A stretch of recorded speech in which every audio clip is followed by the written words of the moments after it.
When you really stop and think about it, you realize something powerful. Everything you've been chasing, the success, the respect, the love, the recognition, all of it is meaningless if you lose your peace in the process. You can climb every mountain, win every trophy, be praised by thousands, but if you lay your head down at night and your mind is a battlefield, you haven't really won anything at all. Peace is not the end of the journey. It's not what you find after you reach your goals. Peace is the weapon you carry through the journey. It's the armor that protects your spirit from breaking when life throws its sharpest arrows. Most people think peace is a passive thing, like it just happens if you meditate long enough or go live on a quiet beach somewhere. But real peace, the kind that can't be shaken by people, circumstances, or failures, that kind of peace is a choice you make every day. It's a discipline, an inner commitment, and it is your ultimate source of power. The world will try to convince you that power is noise, that power is being louder, faster, stronger, more dominant. But let me tell you the truth. Real power is the ability to stand in the middle of chaos and remain unmoved. Real power is smiling when others are losing their heads. It's standing tall when the storm is raging. It's being so grounded in who you are that no outside force can pull you out of alignment. The problem is, we're taught from a young age to hand over our peace at the first sign of discomfort. Someone criticizes us, we react. Someone disappoints us, we spiral. Life doesn't go our way, we collapse. And every time we do, we reinforce the lie that our peace is at the mercy of the world around us. But it's not. It's never been. Your peace is yours to protect and yours to lose. No one can take it unless you hand it to them. Think about it. Who do you admire most?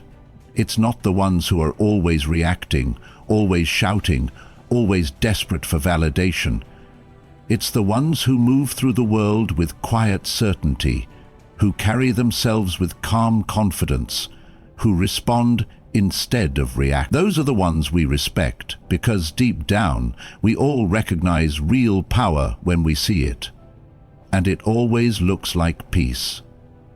Protecting your peace doesn't mean you avoid life. It doesn't mean you hide from difficulty. It means you enter life fully, with your eyes open, knowing that no matter what happens around you, you will not be moved from the throne inside your mind. It means you become intentional about what you allow into your mental and emotional space.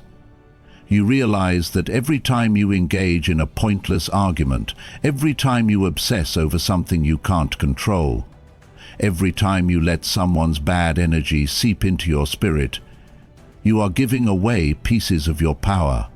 You are draining yourself. And for what? There is no glory in being everything to everyone and nothing to yourself. There is no honor in fighting battles that don't matter.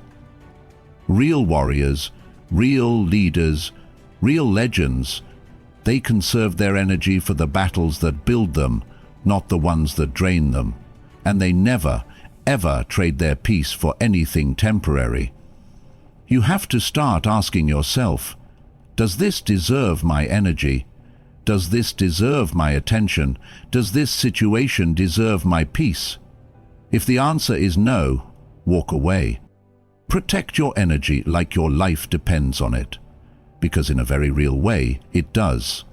Your future depends on it, your dreams depend on it, your health depends on it. Everything you're trying to build depends on it. When you start living from that mindset, everything changes. You're no longer tossed around by other people's moods, other people's chaos, other people's noise. You become a force, a presence, a calm center in a world that's constantly spinning. And that's when you realize you don't need to fight for respect. You don't need to beg for attention. You don't need to chase approval. Your peace will speak for you. Your stillness will demand the respect that noise never could. So understand this. Your peace is not something nice to have. It's not optional. It is your lifeline, your anchor, your source of true, lasting strength. Protect it ruthlessly. Defend it without apology. Because once you realize your peace is your power, you'll never hand it over so easily again. And when you stand in that peace, you become unstoppable. One of the greatest skills you will ever develop in your life is the ability to say no without guilt. It sounds simple, but I promise you this is a lifelong discipline. Because from the time we are young, we are conditioned to believe that saying no makes us selfish, rude, or unkind. We're taught to prioritize making others comfortable over honoring ourselves. We're praised for being agreeable, for being easygoing, for being available, and somewhere along the way, we start to believe that our worth is tied to how much of ourselves we are willing to sacrifice. But the truth is, every time you say yes to something that doesn't align with your values, your goals, or your peace, you say no to yourself. You betray yourself in small, almost invisible ways, and those small betrayals add up. They create resentment, they drain your energy, they weaken your spirit. Until one day you wake up wondering why you feel so disconnected, so exhausted, so unfulfilled.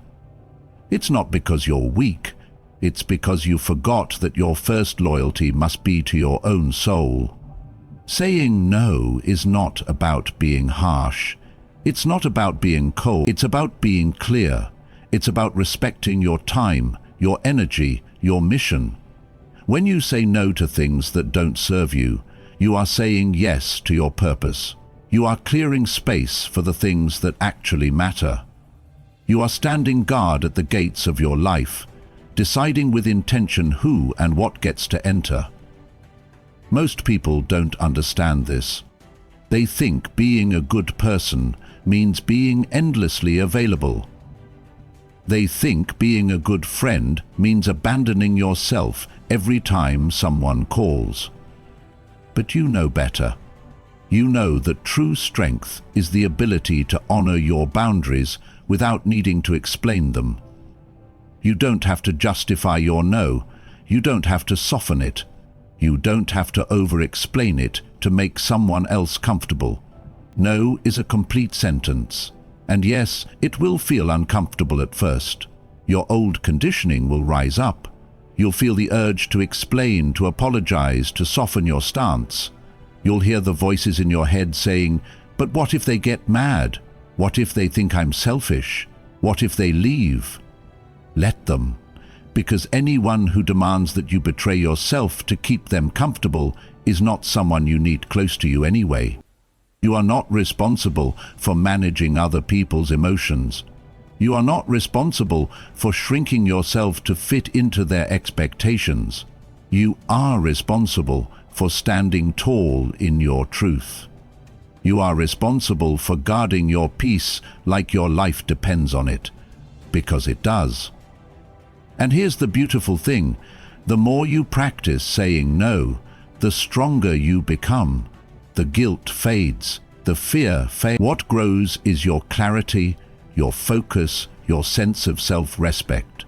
What grows is your ability to live your life on your own terms, not according to the demands of others. And that's where real power begins. People will start to notice. They'll see that you're not so easily swayed, that you move with purpose, that you're not available for every little distraction, every little drama. Some will respect you more, some will fall away. Let both happen. Because when you commit to protecting your peace, you naturally attract people who honor it too. You naturally build a life that feels aligned, not exhausting. You don't need to fear the no. You don't need to feel guilty for it. No is an act of love. Love for your dreams, love for your future, love for your sanity. Every no you say to chaos, to drama, to things that don't align, is a yes to a stronger, more powerful you. The world doesn't need more people who say yes out of fear. The world needs people who are brave enough to say no with love, brave enough to protect their energy, brave enough to disappoint others if it means staying true to themselves, brave enough to choose peace over pleasing. You owe it to yourself to master this art, to stand firmly and calmly in your no, to not flinch when people push back, to not crumble when guilt comes knocking. Let it knock, let it roar. You will stand stronger each time you answer it with the truth. My peace is more important than your comfort. And when you can say no without guilt, you become unstoppable. There's something most people don't realize until it's too late. Your mind is sacred ground. Your emotions, your thoughts, your energy. That's not a public playground. That's not something you hand out like flyers to anyone who walks by. But every single day people give away access to their inner world without even thinking. A stranger's rude comment? It gets in. Someone's passive aggression at work? It gets in. A disrespectful text, a dismissive tone, an old memory, a loud opinion, they all slip through the cracks. And before you know it, your mind is crowded, noisy, no longer your own. You wonder why you're tired when you haven't done much.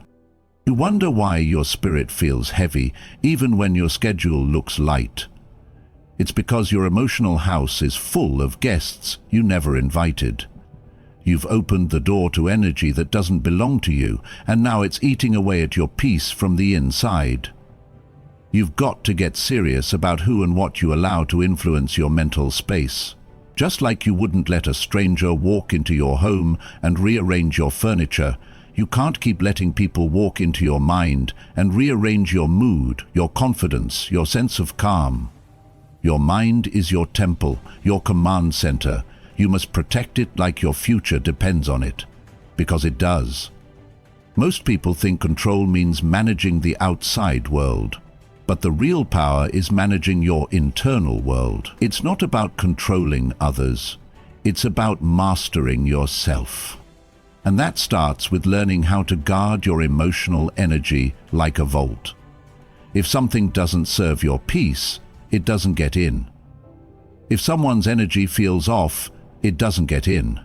If a conversation is clearly meant to provoke you, distract you, or drain you, it doesn't get in. That doesn't mean you avoid life or pretend people don't affect you.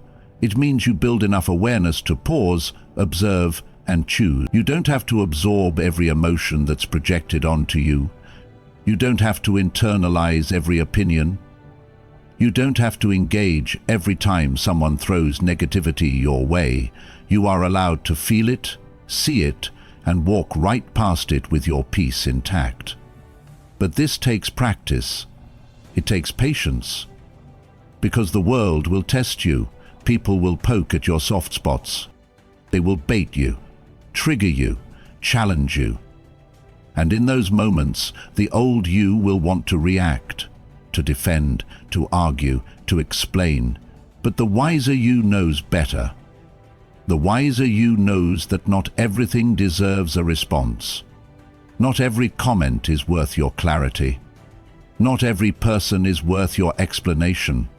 Every time you respond from a place of emotion instead of wisdom, you lose a piece of yourself. But every time you choose silence over chaos, breath over reaction, stillness over drama, you take that power back, and you begin to feel something most people never get to feel in this life: control over your own inner world.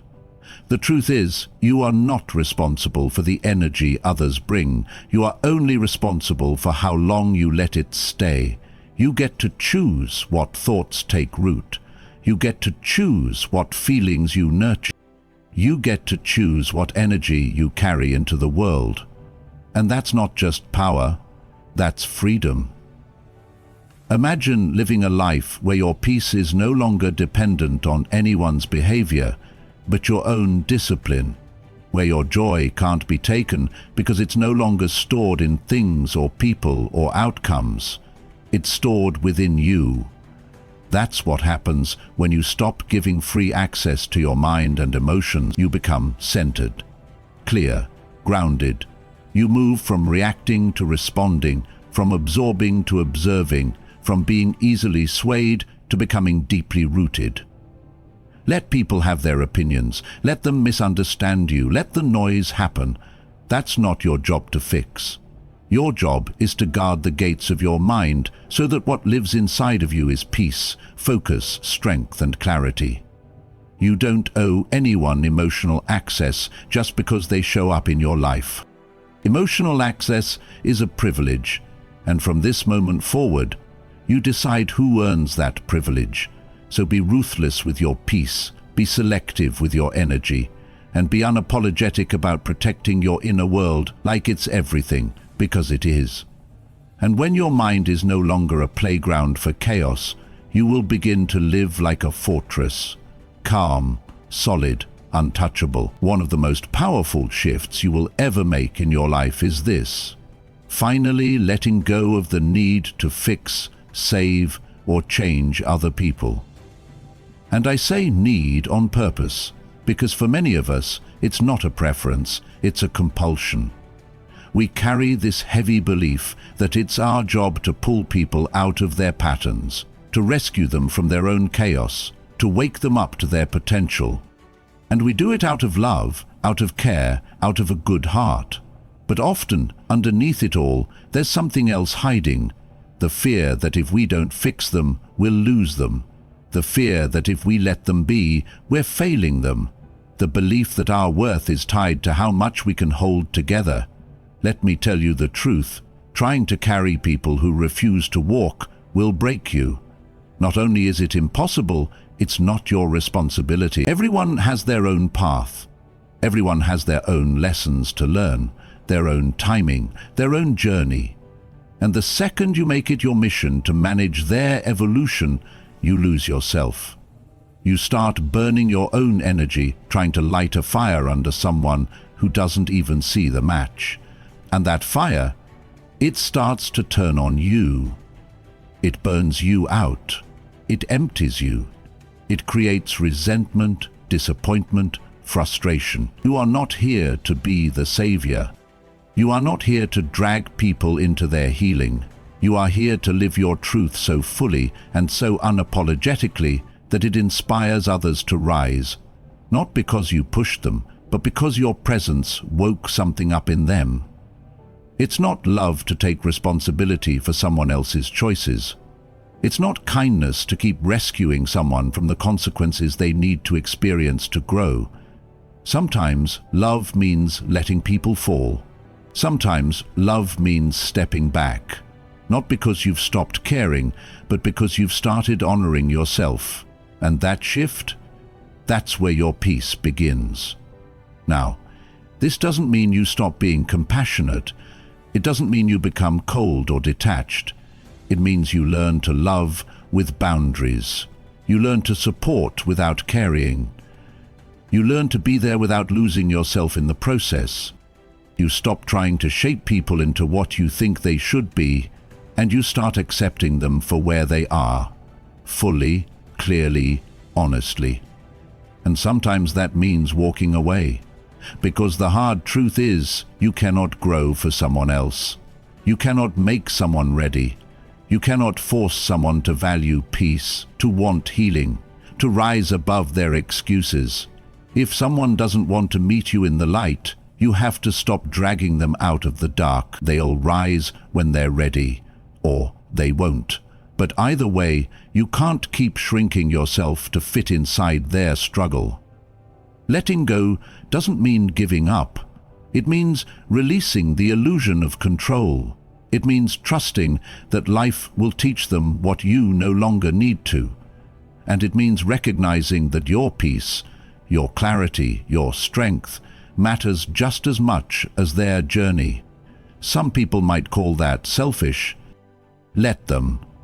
The people who truly understand peace know that it's not selfish to protect your sanity. It's not selfish to stop pouring into cups that leak. It's wisdom. It's self-respect. It's emotional maturity. You weren't put here to fight for someone else's evolution harder than they're willing to fight for it themselves. You weren't put here to sacrifice your peace for someone's potential. Potential means nothing if it's never followed by action.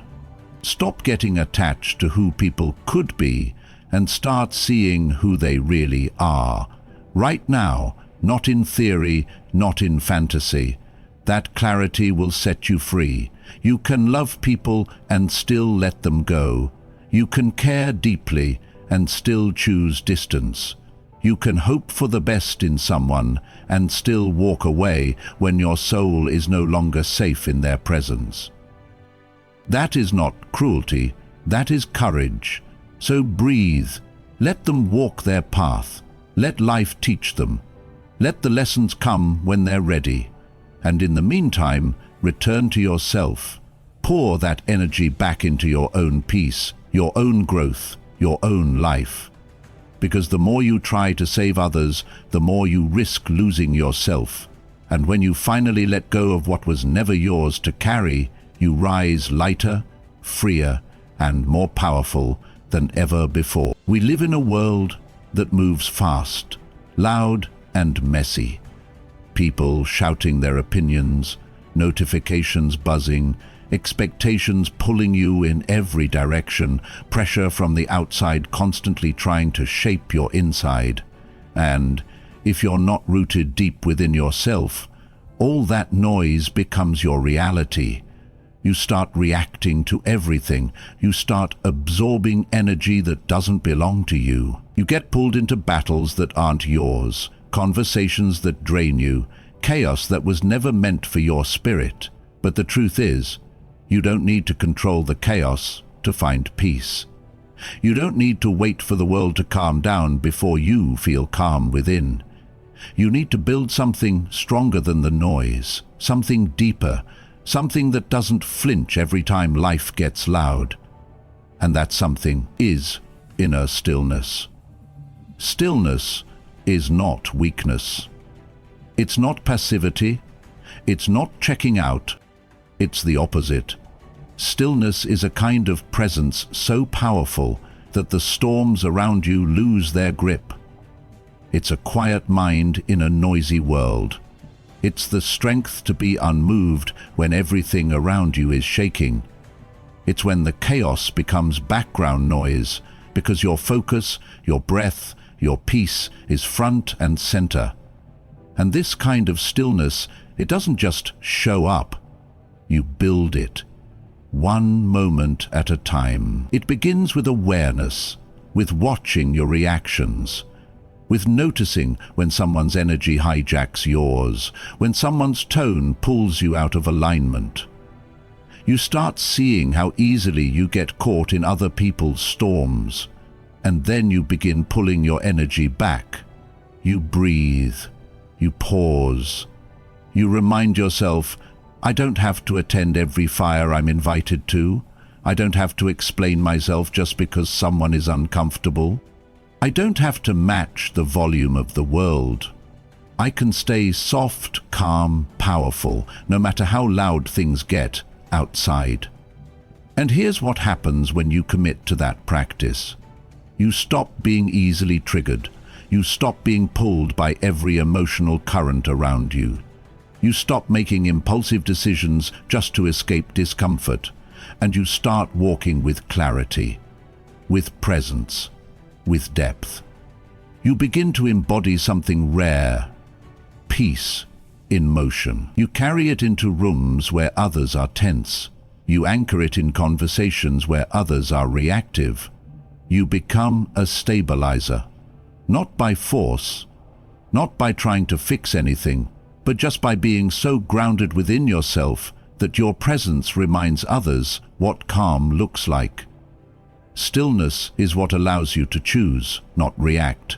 It's what lets you say, that energy isn't mine, and keep moving. It's what keeps you from spiraling when someone disappoints you. It's what keeps you from snapping when things don't go your way. Because you're no longer living at the surface of life. You've gone deeper. And that depth, that stillness, it changes everything. It's what allows you to hear your own intuition in a world that's constantly shouting. It's what helps you discern what's important from what's just noise. It's what makes you unshakable. People will ask how you stay so calm when things are falling apart.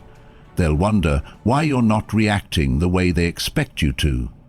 They'll mistake your stillness for indifference. But you'll know the truth. Your peace isn't a performance. It's a discipline. It's not that nothing affects you. It's that you've learned to stay centered no matter what does. Because you've built a home inside yourself so solid, no storm can move it. You've built a stillness so strong, the world can't shake it loose. And the beauty of that stillness is that it's available to you at any moment. No matter how loud life gets, no matter how chaotic the environment, you can always return to your breath, to your truth, to your grounded, centered, unbothered self. That is power. That is freedom. So build it, train it, return to it. Let it become the default setting of your life. Not something you visit only in meditation, but something you carry into every conversation, every challenge, every room you walk into. Because once you master the art of being still within, nothing outside can disturb your peace again. There comes a moment in your life when you stop living only for the version of yourself that exists today and begin making choices that serve the version of yourself that's still becoming. That future you, the wiser, stronger, freer version, is waiting for you to start showing up differently now. And one of the most profound shifts you can make, not just for yourself, but for who you're becoming, is this: protecting your peace like it's a sacred investment in your future. Because it is. See, when we talk about peace, it's not just about feeling good in the moment. It's about protecting the foundation upon which your future is being built. Every time you guard your energy, every time you say no to the chaos, every time you choose not to respond to drama, you're not just preserving your calm, you're honoring your next level. You're telling the universe, I'm serious about where I'm going. I'm not willing to waste energy on what doesn't evolve me. I don't have time for distractions that delay me. I'm here to protect the soil that my future is growing from. The truth is, your peace is not just a feeling, it's a signal. It tells you when something's aligned and when it's not. It tells you when something deserves your attention and when it's just noise. The more you respect that signal, the clearer your path becomes. And the more you ignore it, the more you'll feel like you're stuck in loops, repeating the same patterns, dealing with the same people, having the same emotional reactions over and over again. That cycle ends the moment you start seeing peace not as a luxury, but as a responsibility. You can't build anything meaningful if your nervous system is always on fire. You can't tap into your full potential if your mind is constantly cluttered with other people's chaos. You can't create, lead, or heal if your energy is always being pulled in 100 directions. Protecting your peace is how you clear the space for growth, for vision, for clarity. It's how you build a life that doesn't just look good. It feels good too. This is where self-respect comes in. Not the kind that's loud or reactive, the kind that's quiet, strong, and unwavering. The kind that doesn't need to prove anything. It just chooses differently. It walks away from what doesn't serve. It lets go of what no longer fits. It doesn't chase. It doesn't beg. It doesn't get pulled into every emotional storm. It stands still with clarity and strength and says, my peace matters too much to be sacrificed for anything less than what I truly deserve. And I want you to feel that deep in your bones, because when you finally make peace your baseline, not an exception, not something you retreat to after the storm, but your constant, noise fades. And in that silence, something beautiful rises. You, the real you, the focused you, the unbothered, purposeful, powerful version of you that your future is depending on. That's what you're protecting. You're not just avoiding stress. You're not just being sensitive. You're being strategic. You're building a foundation so solid that no chaos can knock it down. You're protecting your inner world so your outer world can rise in integrity. You're honoring your future self, the one who's built something meaningful, who's no longer drained by petty problems, who walks with intention and power and peace that can't be shaken. But none of that happens by accident. It takes choice. It takes discipline. It takes learning to disappoint others before you disappoint yourself. It takes being willing to look selfish in a world that thrives on self-abandonment. And most of all, it takes trust. Trust that your future is worth protecting, even when today tempts you with distractions that feel urgent but mean nothing in the long run. So start asking yourself, will this cost me my peace? Will this pull me off center? Will this take energy I don't have to give? If the answer is yes, then you already know. Walk away. Choose silence. Choose space. Choose stillness. Not out of fear, but out of deep, grounded self-honor. Because the more you protect your peace now, the more your future self will thank you for not letting temporary noise destroy something eternal. And that kind of discipline is not just powerful, it's sacred.